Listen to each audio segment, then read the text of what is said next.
You have never been able to fully explain what they did to you. Not because it didn't happen, because it was built to be unexplainable.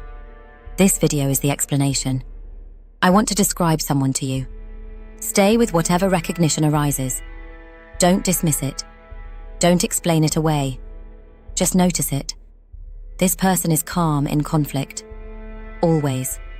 When the room gets difficult, when voices sharpen and tensions surface, this person lowers their voice rather than raises it.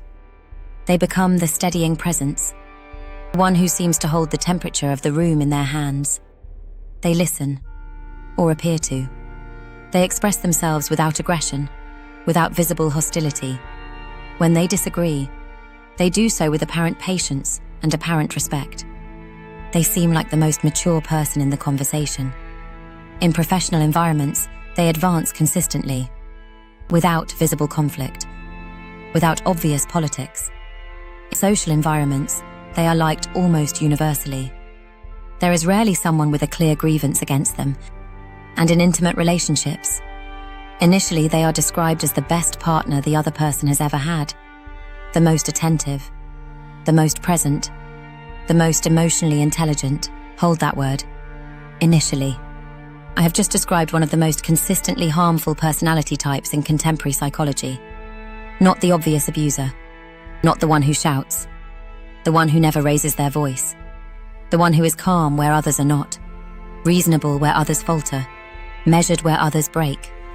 The covert aggressor. The person whose control and systematic undermining is delivered inside a reasonableness so complete that the people experiencing it are not questioning the aggressor. They are questioning themselves. And that is the precise mechanism this video is going to dismantle. Before we go further, I need to give you two important things.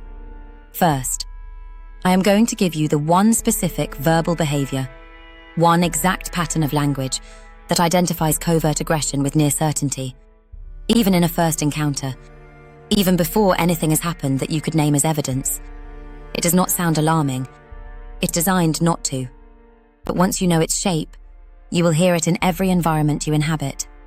Second, there is one specific professional environment in which the covert aggressor is structurally selected for, where the institution rewards their exact skill set, where the people they harm most are the least able to report it. That environment, what it looks like, and how to protect yourself inside it, is coming. But first, there is a belief most of us carry that makes the covert aggressor almost invisible. A belief about what aggression looks like. So we start there. Clinical psychologist George Simon makes a foundational distinction between two different kinds of aggression. The first is neurotic aggression. This is the raised voice, visible anger, the kind most of us recognize. It comes from internal conflict. The person is fighting with themselves as much as with you. It produces guilt, remorse, and a desire to repair. The machinery is visible. The second is characterological aggression. This is where the covert aggressor lives. It does not come from internal conflict. It is not emotion overflowing. It is the deliberate pursuit of dominance, control, and advantage. Pursued with cold, patient calculation. Here is the sentence that changes everything. The covert aggressor is not losing control. They are exercising it. The calm you experience is not self-restraint. The calm is the aggression. The calm is how the aggression is delivered. They are completely in control of a process the other person does not even know is happening. Now hold that frame, because this is what makes the covert aggressor structurally invisible. Your threat detection system is calibrated to spot loud, obvious danger. The raised voice, the angry face, these activate the alarm. The calm, reasonable, measured person does the opposite. They deactivate the alarm. Your nervous system reads that calmness as safety. And in that lowered guard state, the aggression reaches deeper and causes more lasting harm. The obvious aggressor attacks from outside. The covert aggressor is already inside before the first move is made. Their primary weapon is the appearance of safety. Now let me give you the 5 defining characteristics, each one with how it actually feels on the receiving end. Characteristic 1. The appearance of reasonableness as a weapon. They stay perfectly calm while subtly escalating the content. Their points become more cutting. Their interpretations of you become harder to defend, but delivery stays level and reasonable. Your emotional response rises while their composure stays fixed. Then they say, "Look how upset you're getting. This is exactly what I mean." The calmness becomes the weapon. Your genuine reaction becomes the evidence used against you. Characteristic 2. Manipulation through the language of victims. They use soft, vulnerable words to get what they want. "After everything I've done for you," it sounds like pain. But it is relational leverage wrapped in the performance of hurt. Your empathy and guilt are recruited as compliance tools. Your own goodness becomes the lock. Their performance of vulnerability becomes the key. Characteristic 3. Character assassination through plausible deniability. They damage your reputation with comments framed as concern. "I'm only telling you this because I care. Some people have been saying things about you. It sounds helpful, but it plants doubt in others' minds." If you confront it, they say, "I was just trying to help. You look paranoid." They look kind.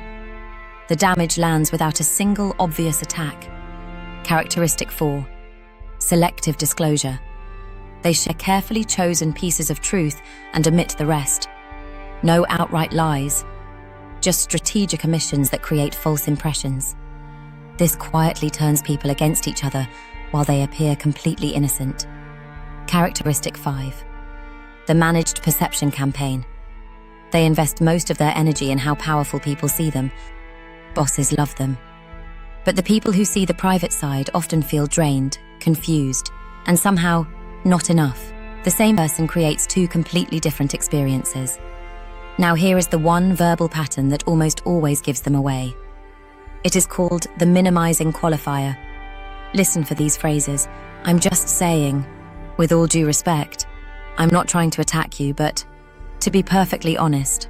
No offense, but these disclaimers come right before something cutting or controlling. They make the statement sound polite, and they make you doubt your own reaction. Once you notice them, you will hear them everywhere. They are the quiet flag of covert aggression. The covert aggressor thrives most in middle management in large organizations. They have power over others, but almost no real accountability from below. They manage upward brilliantly. Leaders see them as calm and competent, but the teams below often experience high turnover, chronic stress, and a vague sense that something is off. In intimate relationships, the pain is even deeper. You carry a constant low-level anxiety. You know something is wrong, but you cannot name a single clear event. You walk on eggshells, trying not to seem unreasonable. Slowly you shrink the parts of yourself that are allowed to exist. You are not crazy. The environment really is subtly threatening. The threat is just delivered with a calm voice and a gentle smile. So what can you do once you see it? Document the patterns. Keep calm, factual notes of dates, exact words, especially the qualifiers, and what happened. Individual moments can be denied. A clear pattern cannot. Trust your body's quiet alarm, even when their words sound perfectly reasonable. And remember this truth: the most dangerous person in the room is often the one who seems the most calm. You now have the profile. You have the verbal signature. You have the context where they hide best. The next video will show a real-life case study that brings everything together and reveals the one specific vulnerability that makes the covert aggressor's mask slip. If this video finally put words to the confusion you've been carrying, please hit subscribe and turn on notifications. We're walking this path together. And if someone you care about is quietly doubting themselves around a calm but controlling person, share this video with them. You were never too sensitive. You were never imagining things. You have a good heart that simply met a very quiet kind of harm. Now that you see it clearly, you can protect yourself with love and calm clarity. That choice is yours, and you are more ready than you know. I'm right here with you. Take all the time you need. I'll see you in the next video whenever your heart feels ready. Take care of that beautiful, perceptive heart, because it was always worth protecting.